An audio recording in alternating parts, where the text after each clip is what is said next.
Baik, Assalamualaikum warahmatullahi wabarakatuh. Kami dari kelas Robotika Permata Sakti akan mempresentasikan hasil dari tugas besar kami atau penelitian kami mengenai robot dengan judul perencanaan robot kendali IoT Internet of Things dengan menggunakan ESP8266 dan Deep Learning. Baik, adapun penelitian ini kami melakukan secara bersama-sama, tetapi dalam inti tugas besar ini kami melakukan berdua. Perkenalkan, nama saya Retno Debbie Elisha dengan NIM 04181070 dan NPM saya 20020134486 dan teman saya Muhammad Andika Tarangga Indrastata dengan NIM 04181051 dan NPM 20020134483. Baik, adapun latar belakang mengapa kami mengambil judul tersebut dan melakukan penelitian ini yaitu berdasarkan perkembangan teknologi manusia, memudahkan manusia dalam melakukan berbagai aktivitasnya. Salah satu perkembangan itu yaitu teknologi pengembangan robotika sendiri. Jadi robot ini memanfaatkan microcontroller sebagai otak pusat untuk menentukan keputusan. Umumnya robot itu terbagi menjadi 4, yaitu non-mobile, mobile robot, humanoid robot, kombinasi mobile dan non-mobile. Mobil robot sendiri adalah robot yang mempunyai aktuator berupa roda pada roda yang dapat menggerakkan keseluruhan badan robot sehingga robot tersebut dapat berpindah dari suatu tempat ke tempat yang lain.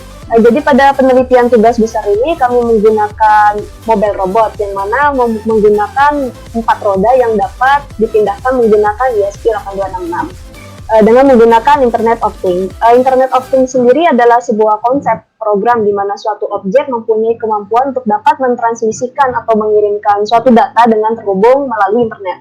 Penggunaan robot jarak jauh ini salah satunya itu mobil robot yang kami gunakan, yang mana sangat berguna bagi perkembangan teknologi yang ada.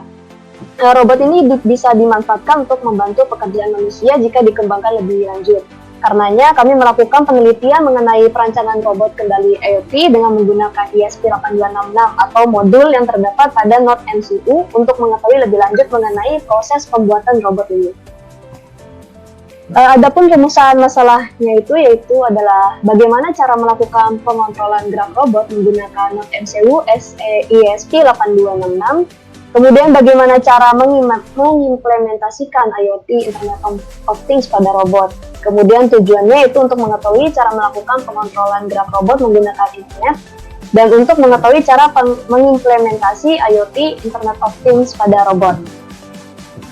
Baik, ini adalah blok diagram dari cara kerja robot sendiri. Jadi kami menggunakan driver motor L2986. Di sini merupakan sebuah motor yang nantinya dihubungkan menggunakan Node MCU sebagai microcontroller atau otaknya, di mana menggunakan power supply berupa baterai dan terhubung ke Node MCU serta driver motor L2986. Nah, Node MCU ini terhubung ke WiFi modul karena di dalamnya ada ESP8266 yang bisa menghubungkannya ke internet.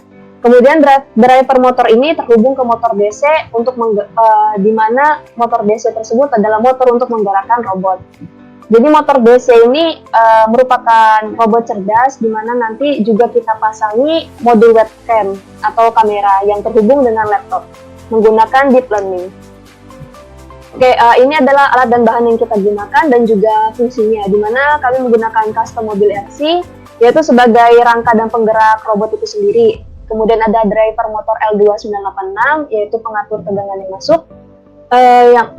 yang masuk untuk si motornya sendiri. Kemudian ada Node MCU ESP8266 yaitu otak dari robot cerdas atau microcontrollernya. Kemudian ada breadboard yaitu alat bantu penghubung rangkaian. Kemudian ada LiPo 11,7 volt sebagai sumber daya listrik. Ini merupakan baterai atau power supply yang kita gunakan.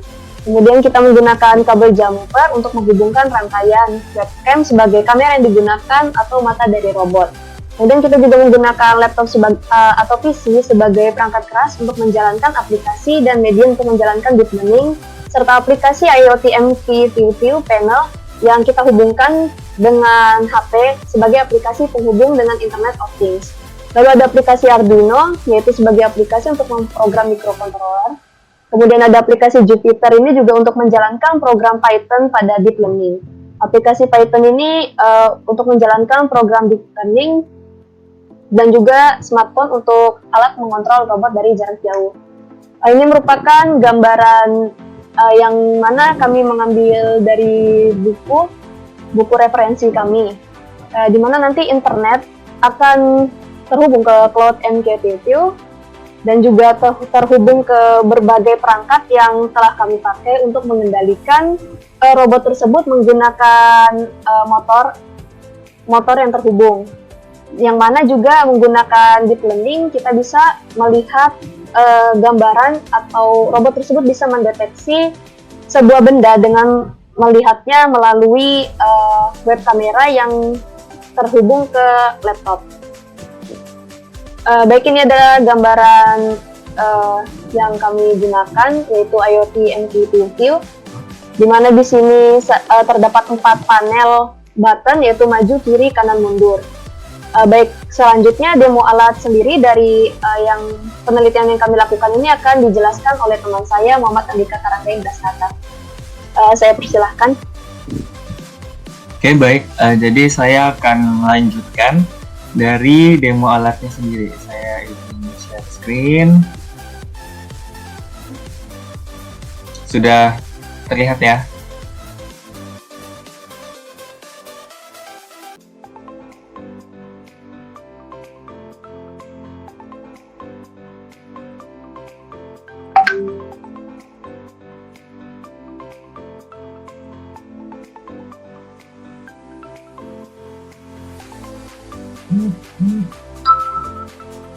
Oke, baik.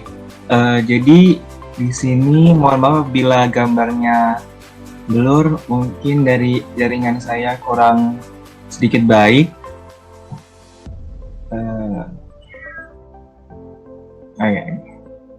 Ya, jadi ini merupakan codingan awal dari Node MCU-nya. Jadi codingannya sendiri ini telah dirancang untuk menjalankan motor itu sendiri, kanan kiri, maju dan mundur. Dan di sini terlihat untuk MQTT usernya sendiri, kami menggunakan MQTT user yang telah kami coba buat juga. Di sini kami menggunakan punya saya, sehingga MQTT usernya saya beri nama Andika dan passwordnya juga menyesuaikan. Kemudian bisa dilihat untuk WiFi-nya juga menyesuaikan. Untuk WiFi yang digunakan dari laptop itu sendiri dan dari handphone. Jadi koneksi WiFi-nya itu akan sama yang digunakan. Mungkin kita lanjut lagi videonya. Jadi ini setelah selesai di link, maka proses uploadnya dalam .mc-nya itu sendiri. Mungkin di sini proses uploadnya agak sedikit lama, mungkin bisa kita tunggu.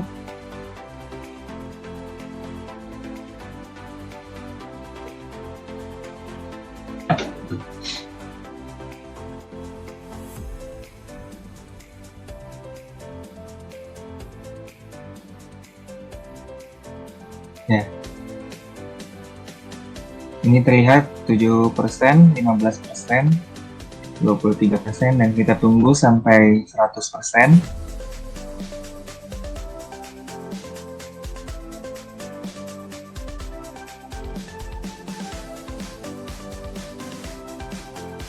Ya. Untuk proses uploadnya telah selesai, maka tulisannya done compiling. Selanjutnya kita lihat ke view-nya. Nah, ini dia. Jadi di view sendiri ini kita bisa lihat dari nilai payload-nya. Di mana nilai payload-nya ini sudah kita atur juga di dalam MQTT user di Android. Berapa nilai payload yang kita pakai untuk maju, kiri, mundur, dan kanan. Nah, itu bisa kita sesuaikan saja. Mungkin bisa dilihat di sini, kita lanjut lagi. Terhubung dengan handphone Android. Ketika kita pencet mundur pada Android, dia akan memunculkan payload 4. Kemudian ketika kanan, dia akan memunculkan payload 6. Berarti dari MQTT-nya sendiri itu berhasil bekerja. Mungkin selanjutnya kiri dan maju juga sama, dia kembali bekerja. Selanjutnya ini merupakan, saya mundur sedikit.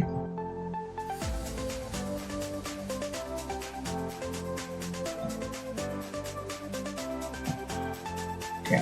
Jadi mungkin ini merupakan gambaran dari prototipe robot yang telah kami buat. Jadi di sini kami menggunakan mobil RC, di mana mobil RC-nya sendiri ini telah rusak. Jadi kami modifikasi kembali dengan seadanya saja.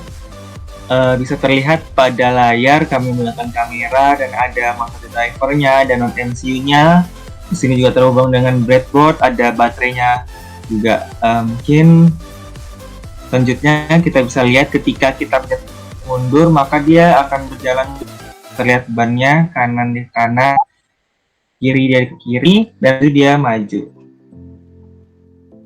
Seperti itu. Dan selanjutnya untuk mendeteksi melihat kameranya berjalan atau menyala, kita menggunakan Jupiter, di mana codingannya sendiri seperti ini. Dan ketika kita run, maka dia akan memunculkan dari koneksi kameranya seperti ini. Ini menggunakan deep learning yang terhubung dari kamera deep learning. Dia terdeteksi objeknya yang di depan kami letakkan botol minum seperti ini. Seperti itu.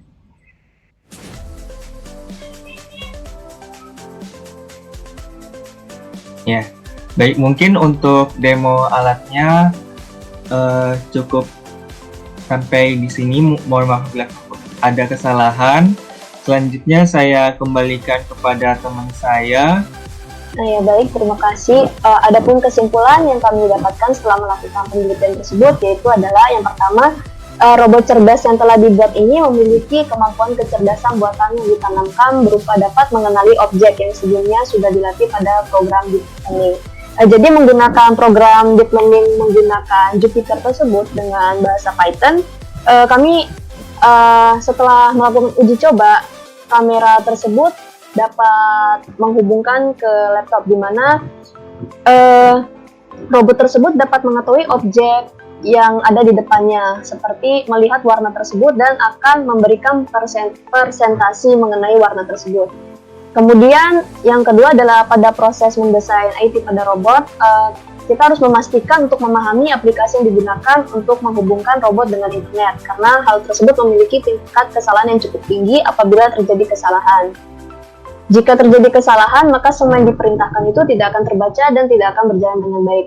Pada penelitian yang kami lakukan ini, saat mendesain IoT pada robot, kami menggunakan library yang benar-benar berhubungan dengan komponen yang kita gunakan. Kemudian juga untuk deep learning sendiri, kami menggunakan aplikasi yang berbeda, di mana untuk Node MCU sebelumnya untuk menjalankan robot kita menggunakan aplikasi Arduino Uno, dan sedangkan untuk deep learningnya kita menggunakan Jupyter dengan bahasa Python. Kemudian yang ketiga adalah saat proses pemilihan custom mobil RC ini perlu memperhatikan dimensinya, karena cukup banyak komponen yang harus ditempatkan pada robot. Kemudian yang keempat adalah pemakaian komponen elektronika tidak kalah penting untuk diperhatikan dalam pemasangan jalur listrik, karena jika ada kesalahan dalam memasang jalur kelistrikan akan menyebabkan seluruh komponen dapat mengalami kerusakan. Baik, begitu saja presentasi dari kami, kurang lebihnya mohon maaf. Wassalamualaikum warahmatullahi wabarakatuh. Terima kasih.